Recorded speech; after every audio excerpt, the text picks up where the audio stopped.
Bharat news, Bharat की आवाज। Mukundra tiger reserve के कोर एरिया में बसे मशालपुरा गांव को अधिसूचना जारी होने के 13 साल बाद भी पूरी तरह स्थापित नहीं किया जा सका है।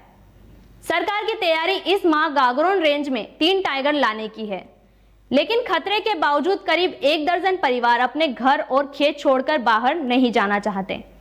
दुविधा भी इनकी जायज है। लाखों की कीमत वाले पुरखों के खेत खलिहान आखिर मुट्ठी भर मुआवजे के खातिर कैसे छोड़ दें? जब खेत ही छोड़ देंगे तो घर कैसे चलेगा? आखिर चुने किसे? एक तरफ जिंदगी चलाने का जरिया है और दूसरी तरफ जिंदगी। नमस्कार, मैं हूं अंजलि नागर और देखिए झालावाड़ से अतुल्य भारत न्यूज के लिए प्रद्युमन शर्मा की रिपोर्ट।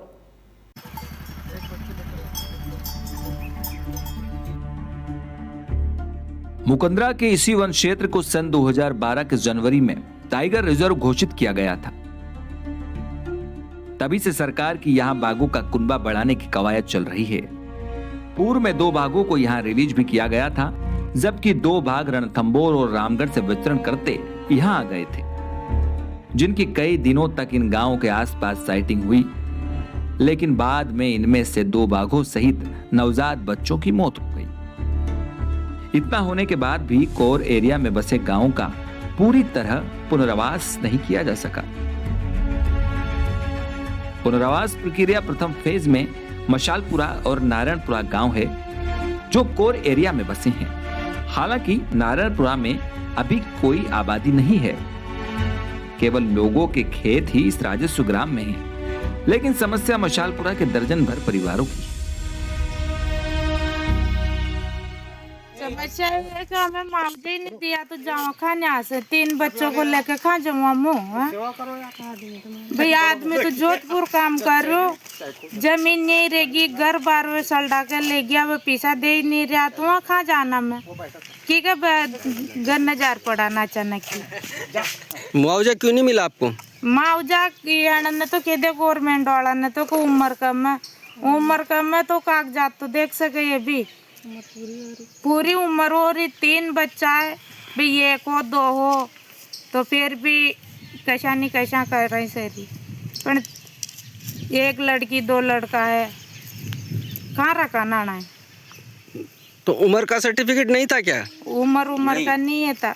कहाँ तक पढ़े लिखे हैं? कहाँ तक भी नहीं पढ़ा है, अनपढ़ है। तो अनपढ़ है, साइन ही नहीं आओ खुद का। अच्छा, खुद का साइन ही नहीं आ तो फिर 5वीं पास कैसा हो जाए? यह है मुकुंदरा हिल्स टाइगर रिजर्व के कोर एरिया में बसा गांव मशालपुरा। कुछ साल पहले तक इस गांव में 130 परिवार आबाद थे। इनमें से अधिकांश परिवार मुआवजा लेकर दूसरी जगह विस्थापित हो चुके हैं। अब उनके घर पूरी तरह खंडरों में तब्दील हो चुके हैं, लेकिन 1 दर्जन परिवार अभी भी यहीं डटे हैं। ये वो परिवार हैं जिनकी यहाँ खेती की जमीन है। इन परिवारों का कहना है कि सरकार 15 लाख रुपए प्रति परिवार मुआवजा दे रही है। जिन लोगों के पास जमीन नहीं थी, वे सरकार द्वारा दिया गया मुआवजा लेकर अन्य स्थानों पर बस गए हैं। लेकिन जिनके लाखों रुपए की पुश्तैनी खेती की जमीनें हैं, वो गांव नहीं छोड़ रहे। इनका कहना है कि सरकार डीएलसी दर से मात्र 90,000 रुपये बीघा का मुआवजा दे रही है, जबकि खेती की जमीनों के भाव कहीं भी 5 लाख रुपये बीघा से कम नहीं है। यह मुआवजा ऊंट के मुंह में सीरे के बराबर है। इस मुआवजे को लेकर जमीन छोड़ दें तो इन परिवारों के सामने रोजगार का संकट खड़ा हो जाएगा, क्योंकि इतनी सी रकम में कहीं भी खेती करने लायक जमीन नहीं मिलेगी। फिर दूसरी जगह जाकर करेंगे क्या? ये पीढ़ी दर पीढ़ी खेती ही करते आ रहे हैं और खेती के अलावा कुछ आता भी नहीं। दुविधा यह है कि पुश्तैनी खेत खलिहान मकान छोड़ दें तो दूसरी जगह जाकर पेट कैसे भरेगा? यहाँ टिके रहे तो एक दिन परिवार को जिंदगी का खतरा उठाना पड़ेगा। इनको अब उम्मीद केवल सरकार से ही है। आखिर संवेदनाएं तो सरकार और प्रशासन में बैठे लोगों के पास भी है। इनको उम्मीद है कि वन्य जीव में बसे और हम उजड़े, ऐसा सरकार नहीं होने देगी। टाइगर भी बसे और हमारे जान माल भी सुरक्षित रहें, इन लोगों को उम्मीद है कि सरकार या तो मुआवजा बढ़ाएगी या खेती की जमीन के बदले जमीन देकर रोजगार को बहाल करेगी। हमारी तो बहुत बड़ी बड़ी समस्या है, आपको क्या बताएं सर।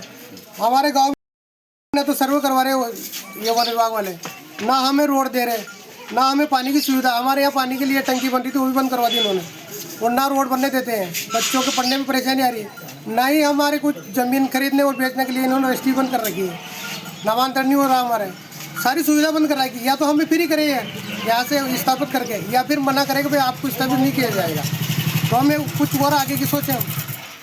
ये समस्या आ रही है साहब, हमारे को 40 लाख रुपए चाहिए पहले तो, ज़मीन का मुआवजा चाहिए हमारे को, तो इसलिए हम ठहर रहे हैं। हमारे बच्चे को 18 साल के बच्चे को पैसा मिलना चाहिए।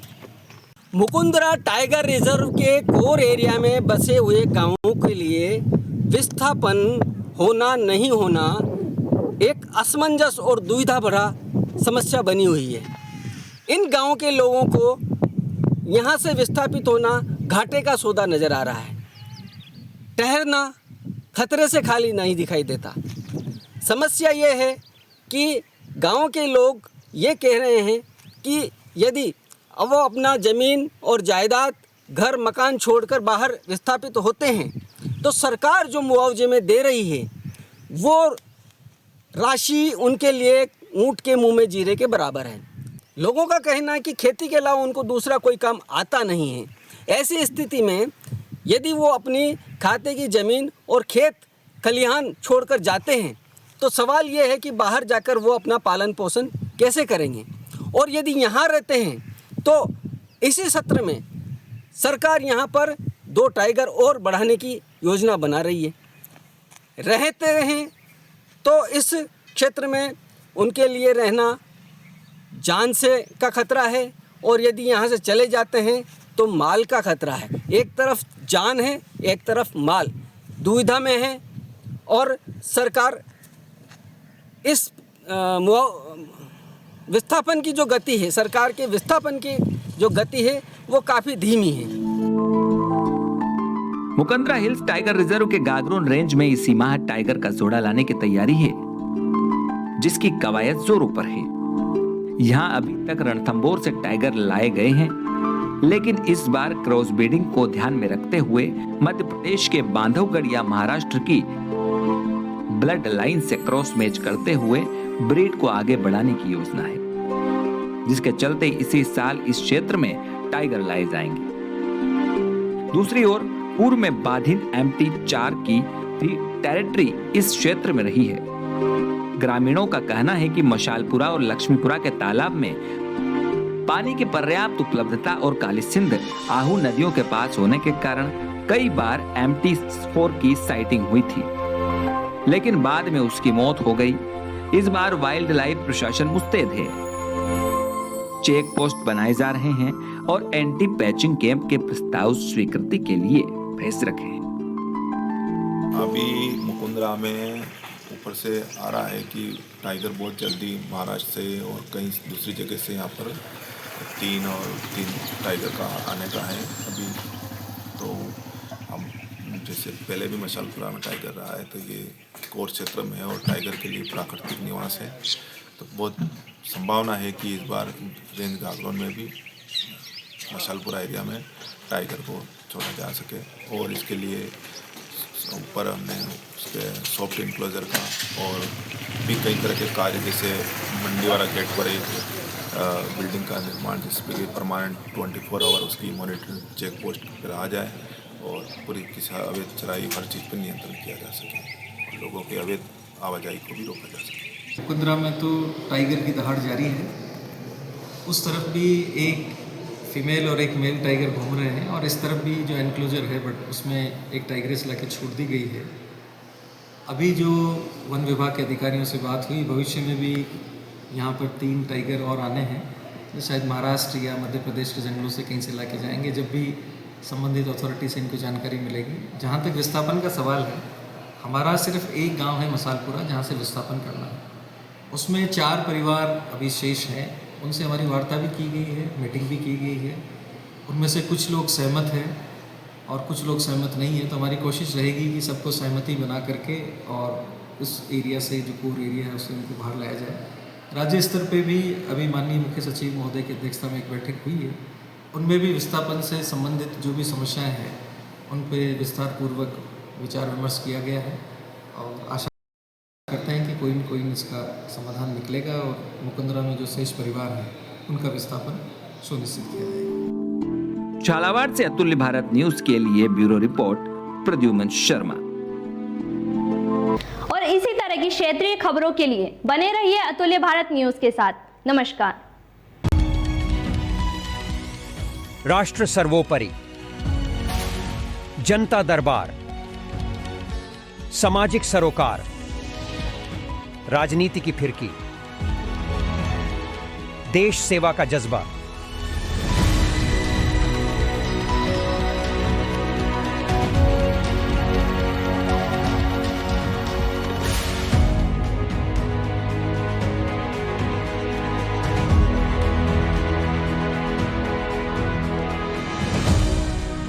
बदलते भारत के साथ अतुल्य भारत न्यूज, भारत की आवाज।